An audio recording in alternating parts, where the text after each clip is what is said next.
Lewis Hamilton's much-awaited arrival at Ferrari has cast a spotlight on several areas of Formula One that have long been hiding in plain sight.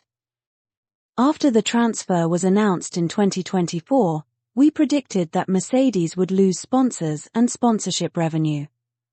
Our prediction has since been confirmed as several sponsors like Puma and Tommy Hilfiger left with him at the end of last year, while others left as soon as possible after 2021. His Ferrari story has shown exactly how valuable he is.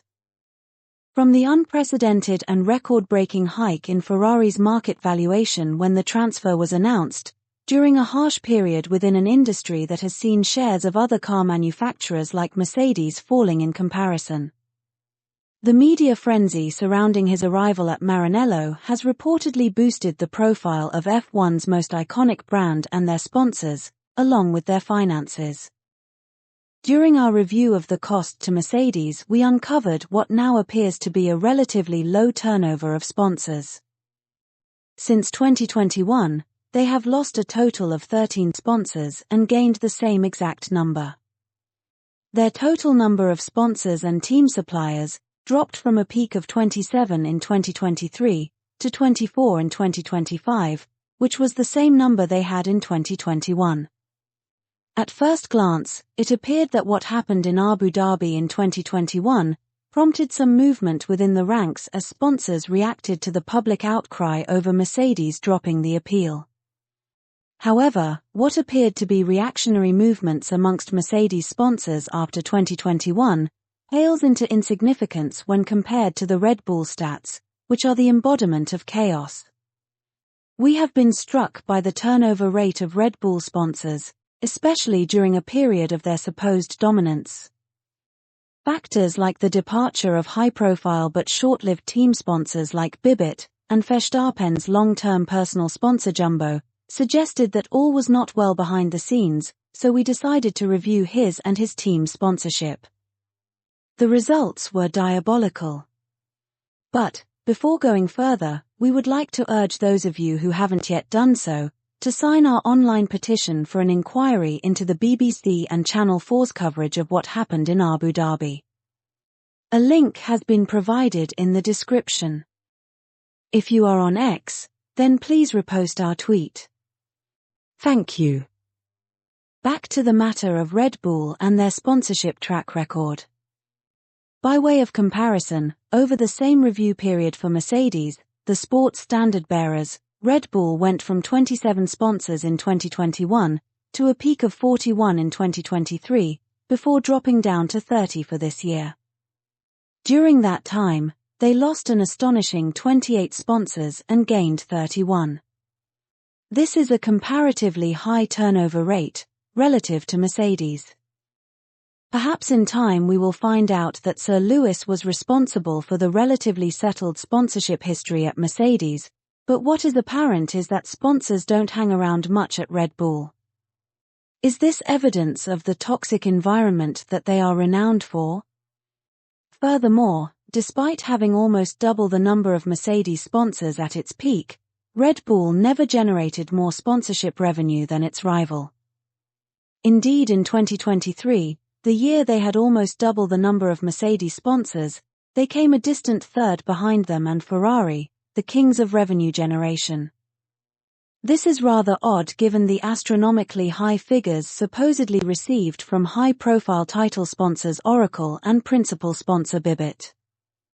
Oracle's 5-year title sponsorship deal, which started in 2022, was reportedly between $300 to $500 million, depending on which day of the week you Google it.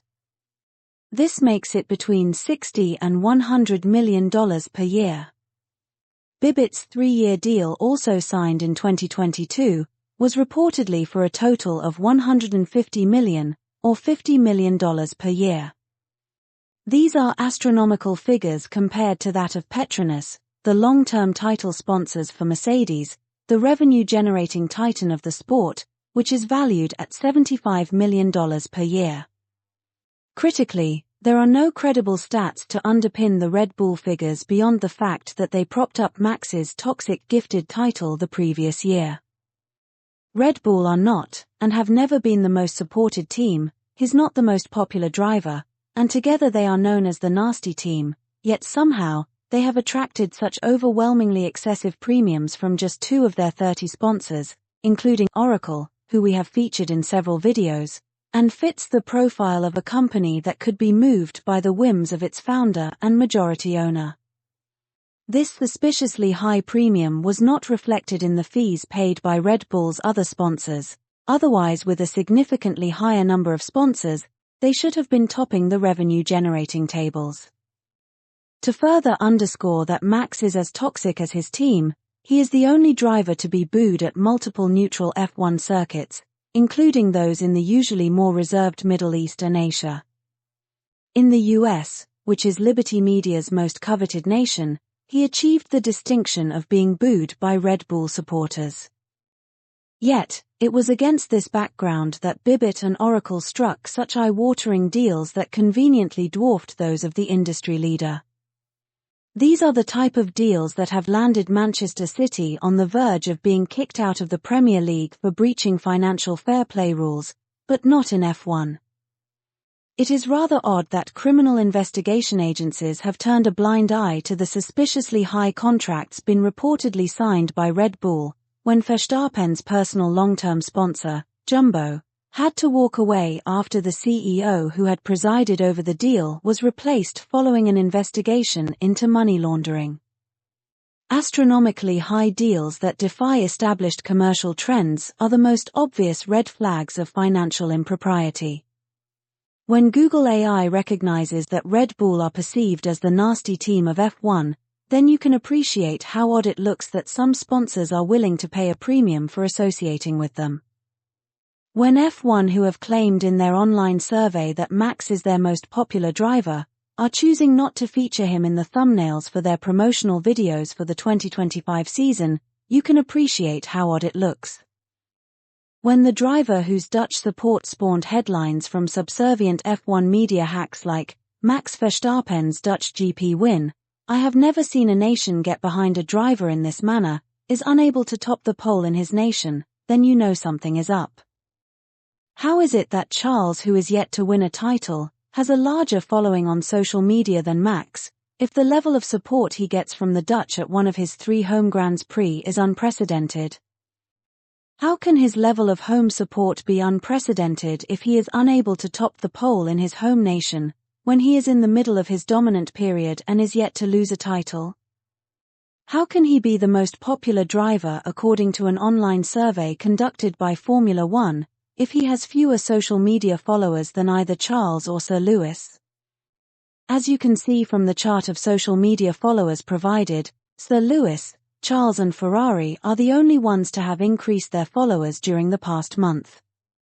Sir Lewis had the biggest increment amongst drivers, while Ferrari had the biggest amongst teams. Max and Red Bull were static, while Mercedes fell. The Ferrari increase and the Mercedes decrease are evidence of Sir Lewis's popularity. It is rather odd that the figures for Max and Red Bull have remained unchanged. This suggests that the efforts to prop them up have ceased, otherwise there should have been movement up or down. It is rather odd that Bibit's exceedingly high $150 million deal is still grabbing the headlines after their unusually short-lived tenure for such a high-profile sponsor, while we have been unable to find any figures reported on their much smaller replacement sponsor. Would disclosing the size of the Gate sponsorship have exposed the overvaluation of the Bibit deal? The evidence is clear, the appetite for propping Max and Red Bull up has waned, along with whatever fanbase they are supposed to have, and it is now easier to disprove those outrageous claims, because everything is now being reviewed in light of Sir Lewis's move to Ferrari. What prompted Puma to end their association with Red Bull and Mercedes respectively, to rejoin with Sir Lewis at Ferrari? What prompted HP to end their low-profile association with Red Bull, to become title sponsors for a Lewis Hamilton-bound Ferrari?